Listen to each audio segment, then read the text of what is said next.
living out of my car for 5 years, one of the perks was actually that I enjoy to drive.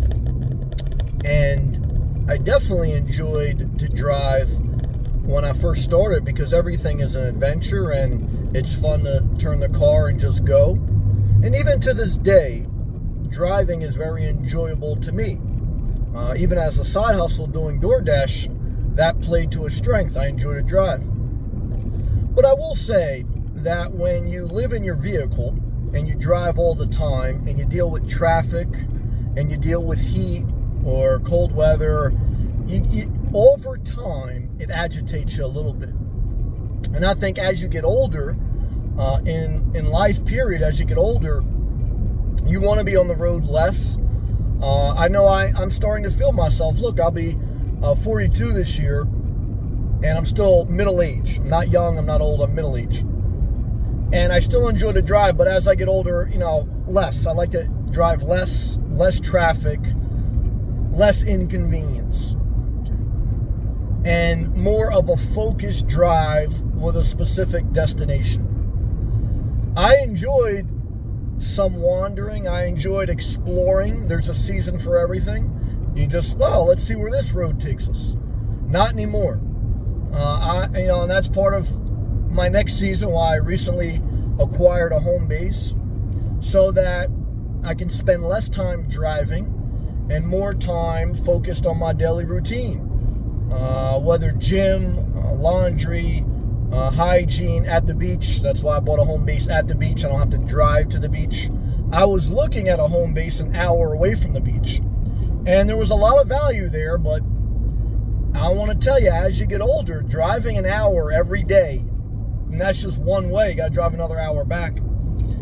You want to drive less as you get older. And if you're on the road full time, for 5 years or something like that, several years in a row, full-time nomad, then you get burnt out on driving, you get burnt out on traffic, and statistically, every mile you drive, you're at higher risk of an accident. Because statistically, even if you're a safe driver, you're surrounded by other drivers. I went to a camp during the day. You can go to campgrounds, I have a pass, and this person that had a campground with a Class A motorhome, very big motorhome, with a handicap license plate, almost ran me off the street. And I said to myself, man, a handicapped person with a big motorhome driving fast, I stopped a little bit just to see them jump out of their car. It may have been a mental handicap, that's what I think. But I want to tell you, this is the world we live. And, over time, it starts to make you upset a little bit. Now, again, I don't want to be all pro-home base and anti-nomad because I believe in the value of both. But I want to tell you, as a nomad and as a home base owner, as someone who's been both, my experience, not my theory, being a full-time nomad, full-time for 5 years straight, making a video every day, not being a nomad making a video when I want, disappearing. You don't know if they're living in a car, van, or house, or apartment, or with their family. You don't know what they're doing. You don't know if they're parked, in their brother's park. You don't know where they're at. I show up.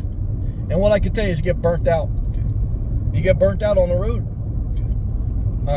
Doesn't mean you should buy a home base without naturally progressing to the next season.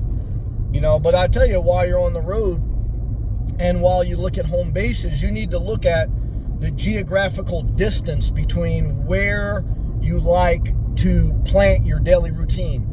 Are you close to a gym? Are you within 15 minutes of a gym? Are you within 15 minutes of a cafe? Are you within 15 minutes of the supermarket you like? Are you within 15 minutes of the beach if that's what you like? If you're more than 15 minutes, 20 minutes, a half hour away, you can go find cheap land in the middle of nowhere, but you're landlocked. You're there every day. You're not, as you get older, you want to drive less. I see people, they buy a tiny home in the middle of nowhere. They dedicate one day out of the week to drive in town. And it's a pain in the ass. Now, for me, everyone's different. I'm sharing my experience. And my experience is I love to drive. And I really loved to drive when I first got on the road because I was in a condo for 15 years. I drove to my job and then I, would go out on the weekends. But, for the most part, that's it. But even I remember I changed jobs because there was a chance to get a better job closer to my house. And I said, man, a job, a little bit better job, but one of the main attractions was closer to my house. Instead of driving an hour, I drive 15 minutes. That was attractive. As you get older, handicap sticker, no handicap sticker, you walk with a cane or not, as you get older, after you get over middle age, in your 40s, 50s, 60s, 70s, you're not going to want to drive a lot, and it's dangerous. You're the old person everyone has to watch out for. You don't realize that you're delusional. I can say a lot of stuff. Guys, all of us are dangerous. I mean, forget about it.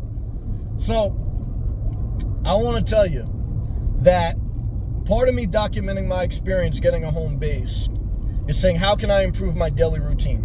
How can I balance my life? And I said, well, I would like to spend a little bit less time on the road trying to get resources. Have a home base with some of those resources, and then only need to strategically travel a short distance to get the other resources. And then once a year, in September and October, in the fall, make a trip up north, travel the entire coast, travel up the country, and enjoy the fall weather and have some adventure there. That's strategic. 90% of the year in one area, 10% of the year travel, and your daily routine around areas you want to be. I don't want to drive too much. That's it. After 5 years full-time on the road, I got over 222,000 miles on a 6-year-old car. And I only lived in my car for 5 years. 1 year I had the car only drive back and forth to work, basically. So, but I want to tell you, this is something you have to watch out for, especially as you get older. I tell my elderly nomads, I mean, you got to think about this. You can still be a nomad. Nomad's great. I love Nomad. But you got to know your exit strategy, and you got to plan your daily routine. Now, look, I see some nomads. They're parked in a parking lot all day. They're parked at a park all day. There's nothing wrong with that. But, you know, for how long? You get burnt out in the public? I don't know. There's a pro and con to everything. There's cons to home base. But I want to share with you, over time, driving, traffic, congestion, people, they wear you out. And driving's fun, but when you have to drive to get every resource over time, you can bust your balls a little bit. But again, there's downside to everything. So you're not going to have any life that's perfect, but I want to share this. I want to use this as an opportunity. Seize the moment. Make a video. You want a video, you got it. You're waiting for these other lazy sloths to tell you about the nomad life. They don't give you a video every day. Fuck them. Their window tints, their van, right up their ass. Okay? These people don't give a fuck about you. They don't give a fuck about themselves. Okay? Not because they're a nomad, because they're lazy and they got mental illness and they got a below average job if they work at all. They complain about gas, but they should complain about their daily routine. They complain that the Dollar Tree went up 25 cents, but they don't complain that they take a nap for 25 minutes. I want to thank you, Lord. Click that thumbs up. You appreciate this specific video. Click that super thanks. Thank you to all my members. You show up, okay? Because there's a lazy sloth somewhere that refuses to show up, and they're on the road. Oh, my. Well, I want to tell you, I hate window tints. I fucking hate them. Now, let's stay positive. I'll see you next video.